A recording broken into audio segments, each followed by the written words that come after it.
আগামী 7ই মে মালদা জেলার উত্তর ও দক্ষিণ লোকসভা কেন্দ্রে হতে চলেছে নির্বাচন। আর সেই নির্বাচনকে সামনে রেখে অন্যান্য জেলার পাশাপাশি মালদা জেলাতেও ভোটারদের মনোবল বাড়াতে পাঠানো হয়েছে জেলায় জেলায় কেন্দ্রীয় বাহিনী। সেই মতো বৃহস্পতিবার সকাল আনুমানিক 10টা নাগাদ মালদা শহরের রথবাড়ি, ফুলবাড়ি, নেতাজি মার্কেট, বিচিত্রা মার্কেট সহ একাধিক এলাকায় কেন্দ্রীয় বাহিনীর রুট মার্চ লক্ষ্য করা গেল। কেন্দ্রীয় বাহিনীর সাথে স্থানীয় থানা তথা ইংরেজবাজার থানার পুলিশ আধিকারিকেরা সঙ্গে ছিলেন। কেন্দ্রীয় বাহিনীকে লক্ষ্য করা গেল ভোটারদের সাথে কথা বলতে।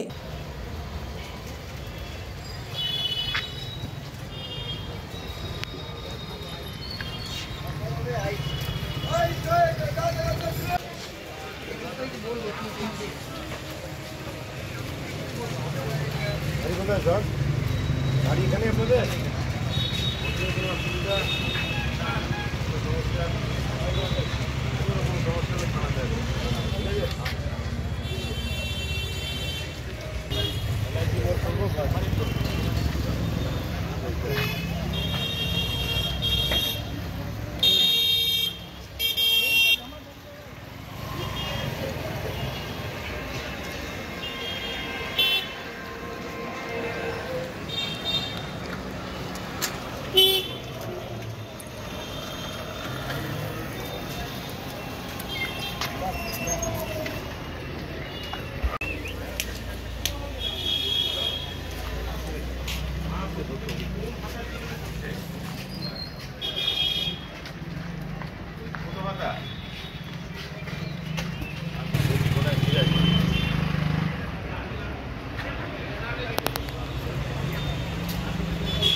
আমাদের এখানে মালদাতে এরকম হয় না, এরকম সাউথ এখনো হয়নি।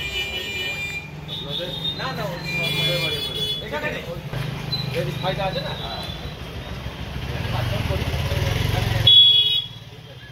না না আমাদের এখানে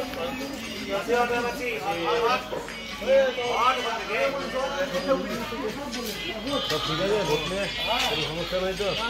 হ্যাঁ সমস্যা আমাদের থাকলে তো আপনাদের কোথায় বাড়ি আপনাদের? ঠিক আছে।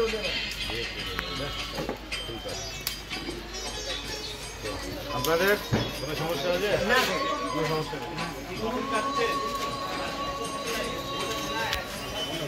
আসতে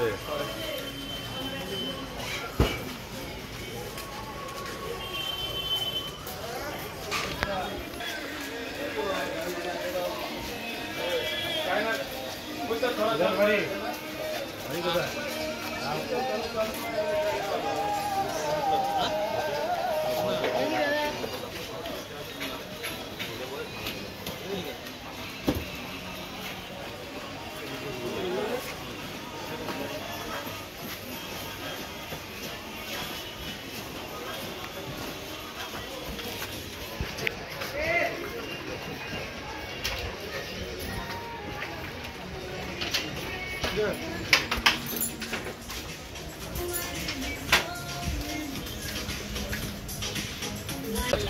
আজকে রুট মার্চ হলো আমাদের। কোথায় কোথায় গেছিলেন? রথবাড়ি, ফুলবাড়ি, শান্তিভারতী, বালুচর, পোস্ট অফিস মোড়, বাজারে গেছিলেন। বাজারের দিকটা হলো। মানুষকে কি বললেন? কথা বলে ভোট সম্বন্ধে আমরা ইনফরমেশন দিলাম। কারোর যদি কোনো সমস্যা থাকে থানাতে আসবে, জানাবে, আপনাদেরকে জানাবে টোল ফ্রি নাম্বারে।